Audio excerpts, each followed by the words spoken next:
ఓం శ్రీ గురుభ్యో నమః. హరి ఓం. అతితీక్ష్ణ మహాకాయ కల్పాంతదహనోపమా భైరవాయ నమస్తుభ్యం అనుజ్ఞాన్ ధాతుమర్హసి. శ్రీ మహాగణాధిపతయే నమః. శ్రీ బాలా త్రిపుర సుందరీ సమేత కుమారారాప భీమేశ్వర స్వామినే నమః. మనకి హైందవ దేవతల్లో శివుడు విష్ణుమూర్తులే కాకుండా వారి అంశతో అవతరించినటువంటి ఎందరో శక్తులకు తగిన ప్రాధాన్యత ఉంది. అలాంటి ఒక విశిష్టమైన దేవతే కాలభైరవుడు. ఈ కాలభైరవుడు కృష్ణపక్ష అష్టమి నాడు అవతరించాడని అంటూ ఉంటారు. అందుకని ప్రతి మాసంలో కూడా పౌర్ణమి తర్వాత వచ్చే అష్టమి నాడు కాలభైరవాష్టమిగా భావించి ఆయన్ని పూజిస్తూ ఉంటారు. ఆ స్వామి అనుగ్రహాన్ని అందుకుంటూ ఉంటారు. ఇంతకీ ఆ కాలభైరవుని ప్రత్యేకత ఏమిటి, కాలభైరవాష్టమి రోజున ఏం చెయ్యాలి అనేటువంటి తెలుసుకుందాం. ఆ పరమేశ్వరుని ఉగ్రరూపమే కాలభైరవుడు.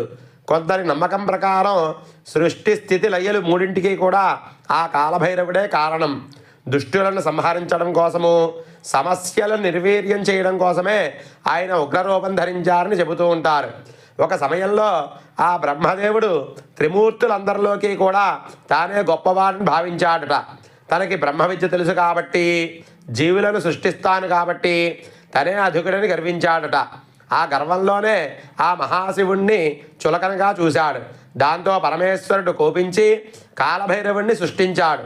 ఆ కాలభైరవుడు బ్రహ్మదేవుని 5వ తలను ఖండించాడు. దీంతో బ్రహ్మదేవుని గర్వం అణిగిపోయింది. కాలభైరవుని ఆరాధనతో మనలోని గర్వం కూడా అణిగిపోతుందని ఈ ఉదంతంలోని అంతర్గత బోధ. కాలభైరవుడిని అష్టభైరవ రూపాల్లోనూ అదేవిధంగా 64 రూపాల్లోనూ కూడా కొలిచే సాంప్రదాయం ఉంది. చాలా శైవ క్షేత్రాల్లో కాలభైరవుడే క్షేత్రపాలనగా ఉంటాడు. వారణాసి, ఉజ్జయిని వంటి పుణ్యక్షేత్రాల్లో ఆ స్వామికి ప్రత్యేక విశిష్టత ఉంది. శునకం వాహనంగా, 4 చెవిపోగులుగా, పులి చర్మం అంబరంగా కనిపించే ఈ భైరవుడు ఉగ్రమూర్తే కానీ భక్తుల పాలిత శుభంకరుడు. కాలభైరవుడిని పూజిస్తే రుణబాధలు పోతాయి, అదేవిధంగా దారిద్ర్యం బాధలు పోతాయి. ఎటువంటి అనారోగ్య సమస్యలున్నా కూడా ఆ సమస్యలన్నీ కూడా తీరిపోతాయని ప్రత్యేకంగా చెప్పబడింది. కొన్ని గ్రంథాల ప్రకారం కాలభైరవుణ్ణి ఉదయాన్నే లేచి తలారా స్నానం చేసి కాలభైరవుణ్ణి లేదా ఆ శివుణ్ణి పూజించి ఆ రోజంతా కూడా ఉపవాసం ఉండాలి. మరికొందరు ఆ రోజంతా ఉపవాసం ఉండి రాత్రి వేళ జాగరణ కూడా చేస్తూ ఉంటారు. కాలభైరవునికి అర్ధరాత్రి ఆరాధన అంటే చాలా ప్రీతి అని చెప్తారు. అందుకని కొన్ని క్షేత్రాల్లో ఈ స్వామిని రాత్రి వేళ కూడా పూజిస్తూ ఉంటారు. అందుకని రాత్రి వేళ కూడా జాగరణ ఉండి అర్ధరాత్రి ఆ స్వామిని కొలుచుకునే ప్రయత్నం చేస్తూ ఉంటారు.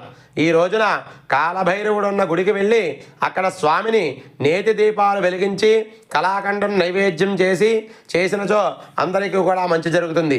ఇవేమీ కుదరకపోయినా ఈ రోజున కాలభైరవ స్తోత్రం వంటి స్తోత్రాలు చదువుకున్నా కూడా ఆ కాలభైరవుడి అనుగ్రహం కలిగి సకల పాపాలు కూడా పోయి సకల దుఃఖాల నుండి కూడా విముక్తి పొంది ఆ కాలభైరవుడి అనుగ్రహం అదేవిధంగా ఆ పరమేశ్వరుని అనుగ్రహం కూడా పొందుతారని కొన్ని శాస్త్రాల ప్రకారం ఉంది. కాబట్టి ప్రతి ఒక్కరూ కూడా ఆ స్వామివారిని కొలిచి ఆ స్వామి అనుగ్రహంతో సకల శుభాలతోటి సకల సుఖ సంపదలతోటి కూడా తొలతూగుతారని భావిస్తున్నాం. స్వస్తి.